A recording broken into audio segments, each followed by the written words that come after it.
ही तारिक है। अल्लाह जो चाहता है, जिसे चाहता है इस तरह के चुन लेता है। ये शहीद मेरा बेटा इस वजह से नहीं मैं कह रही, लेकिन ये जो शहीद है ना, ये अल्लाह के कोई ख़ास बंदे होते हैं, आम लोग नहीं होते कि जिनको ये इतना बड़ा रुतबा मिलता है।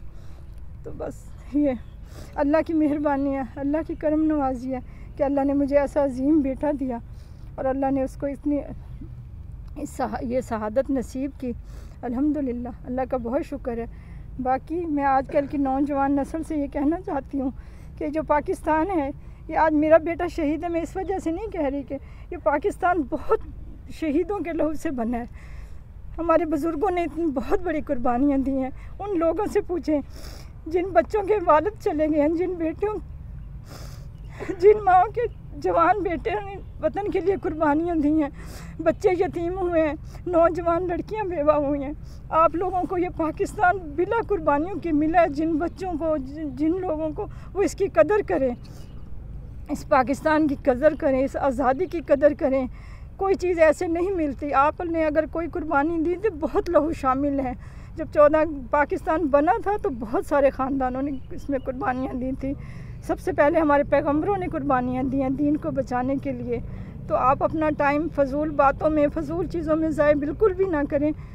जो ये आज़ादी आपको मिली है, इसकी कदर करें, इसको बचाएं हर हाल, हर तरह से। ये नहीं कि सिर्फ फ़ौज ही पाकिस्तान की हिफाजत कर सकती है, हर नौजवान, हर बेटी, हर माँ, हर जगह जहाँ भी है। तो ये पाकिस्तान को बचाने की, इस आज़ादी को हमेशा, इस परचम को ऊंचा रखने के लिए जहाँ है अपनी हिस्सा मिलाएं इस पाकिस्तान की आज़ादी के लिए, हर चीज़ के लिए।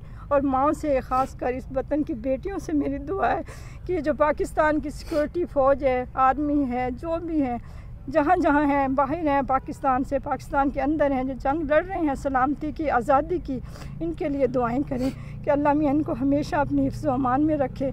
इसी तरह ये सरहदों पे खड़े हैं तो आज हमारा आम की नींद सो रहे हैं। तारिक जब ज़िंदा था तो मैं अक्सर कई के दिन उसका फ़ोन नहीं आता था तो मैं उसको कहती थी कि बेटा आपको बिल्कुल हमारा ख्याल नहीं है, भी माएँ हैं, बहनें हैं, तो आप हमारा ख्याल ही नहीं करते, कई के दिन फ़ोन नहीं करते।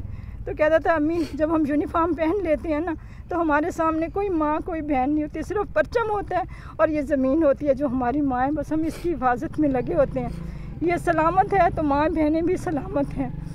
तो बस इसी तरह हर लड़का, हर नौजवान सोचे कि इसको बचाना है हमने, इसकी आज़ादी को हमेशा हमने रखना है, आज़ाद मुल्क रखना है, इसका परचम हमेशा बुलंद रखना है।